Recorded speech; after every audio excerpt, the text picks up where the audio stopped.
तो अब बाबा साहब अम्बेडकर के लिए फाउंडेशन करने के लिए कोई समय मांगे और मेरे जैसा आदमी समय नहीं दे तो इससे बड़ा दुखद और कोई हो ही नहीं सकता था।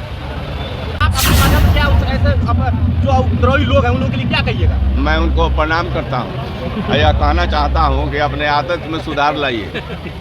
आपके अपने आदत में नहीं सुधार लाइएगा तो आप बाबा साहब के मूर्ति चाहे अन्य महात्मा गांधी हो, लोकनायक जयप्रकाश नारायण हो, राम मनोहर लोहिया हो, जननायक कर्पूरी ठाकुर हो, अनुग्रह नारायण हो, श्री बाबू हो, तो ऐसे लोगों को मूर्ति आप तोड़ते हैं तो आप बहुत समाज में इज्जत नहीं पाते हैं, बल्कि इस तरह के काम तुम करोगे तो मिट जाओगे, ख़त्म हो जाओगे, तुम्हारे नाम लेने वाले भी कोई नहीं रहेंगे।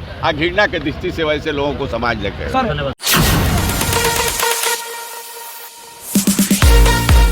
सर, सबसे पहले बसंतपुर के धरती पर आपका स्वागत है।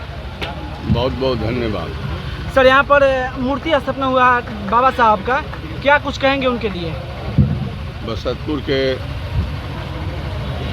सभी बुजुर्ग नौजवानों ने और सभी समाज के भाइयों ने और डॉक्टर अशोक कुमार जी ने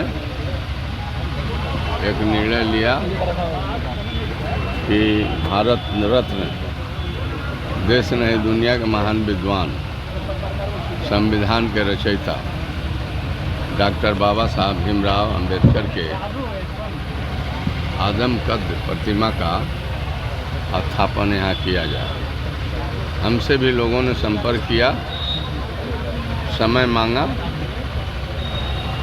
समय तो बहुत ही व्यस्त था, परंतु अब बाबा साहब अम्बेडकर के लिए फाउंडेशन करने के लिए कोई समय मांगे और मेरे जैसा आदमी समय नहीं दे तो इससे बड़ा दुखद और कोई हो ही नहीं सकता था।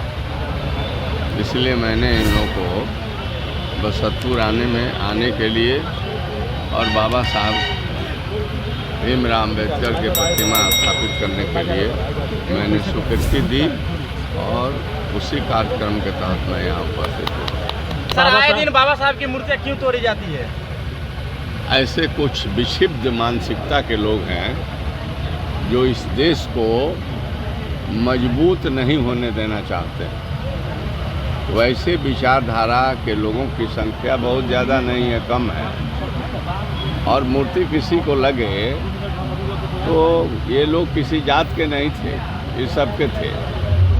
इन्होंने जो संविधान लिखा वो संविधान किसी खास वर्ग के लिए नहीं था, पूरे देश के सभी वर्ग के लिए और देश को ताकत और मजबूती देने के लिए विकास के रास्ते दिखलाने का काम बाबा साहब भीमराव अम्बेडकर ने संविधान, भारत का संविधान दिया। इसलिए कहीं इस तरह के जो हमारे अभिभावक नेता रहे हैं जिन्होंने आज़ादी दिलवाने का भी काम किया, आज़ादी के पूर्व ही संविधान लिखने का काम किया, तो उन्हें तो सम्मानित करने की ज़रूरत है। ऐसे महापुरुषों की घर घर मूर्ति लगनी चाहिए और घर घर में उनकी जयंती मनानी चाहिए। ऐसा हम लोग अगर नहीं करते हैं या इस तरह के घृणित काम करते हैं तो हम समाज में मुंह दिखाने लायक नहीं रहे। सर, आप तो कह रहे हैं कि सब किसी को मानना चाहिए, लेकिन कुछ लोग कहते हैं कि बाबा साहब दलित महादलित लोगों के लिए काम किया। बाबा साहब एक इंसान थे और बात सही है कि उन्होंने अपने विद्वता के बल पर समता मूलक समाज के समानता के लिए उन्होंने कॉन्स्टिट्यूशन संविधान को लिखने का काम किया। तो वैसे व्यक्ति जो देश हित में काम करता है, हम और आप जात में बांट दें, लेकिन उनकी जो कीर्ति है, उनके महापुरुष बिरले जन्म लेते हैं। इसलिए कहीं भी जात में महापुरुषों को नहीं बांटना चाहिए। अगर कोई बांटता है तो गलती करता है। सर, आप अपने माध्यम से क्या ऐसे जो उपद्रवी लोग हैं उन लोगों के लिए क्या कहिएगा? मैं उनको प्रणाम करता हूँ। यह कहना चाहता हूँ कि अपने आदत में सुधार लाइए। आपके अपने आदत में नहीं सुधार लाइएगा तो आप बाबा साहब के मूर्ति चाहे अन्य महात्मा गांधी हो, लोकनायक जयप्रकाश नारायण हो, राम मनोहर लोहिया हो, जननायक कर्पूरी ठाकुर हो, अनुग्रह नारायण हो, श्री बाबू हो, तो वैसे लोगों को मूर्ति आप तोड़ते हैं तो आप बहुत समाज में इज्जत नहीं पाते हैं, बल्कि इस तरह के काम तुम करोगे तो मिट जाओगे, ख़त्म हो जाओगे, तुम्हारे नाम लेने वाले भी कोई नहीं रहेंगे। घृणा के दृष्टि से वैसे लोगों को समाज देखे। सर नहीं किया जा रहा है। जब तक धरती रहेगी, जब तक ये मानव रहेंगे, जब तक जो है समाज में समता मूलक के निर्माण करने वाले अच्छे सोच के लोग रहेंगे, संविधान में जो आरक्षण है सबों के लिए है, किसी खास के लिए नहीं है।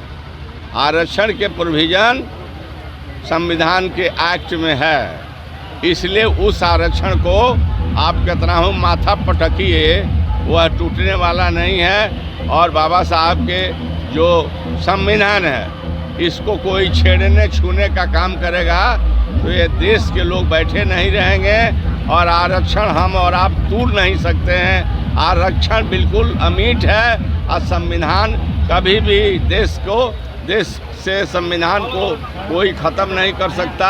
इसलिए बाबा साहब अमर रहेंगे, राजेंद्र बाबू अमर रहेंगे, संविधान सभा के सभी माननीय सदस्य अमर रहेंगे और यह समाज एकजुट है, एकजुट रहेगा। देश को, समाज को जात-पात में बांटने वाले लोग कभी भी आगे नहीं बढ़ सकते, तरक्की नहीं करेंगे। इसलिए हम तमाम को एक रहना चाहिए और मैं तो कहता हूँ कि आवाज़ दो, हम एक हैं, एक हैं, एक है। बहुत बहुत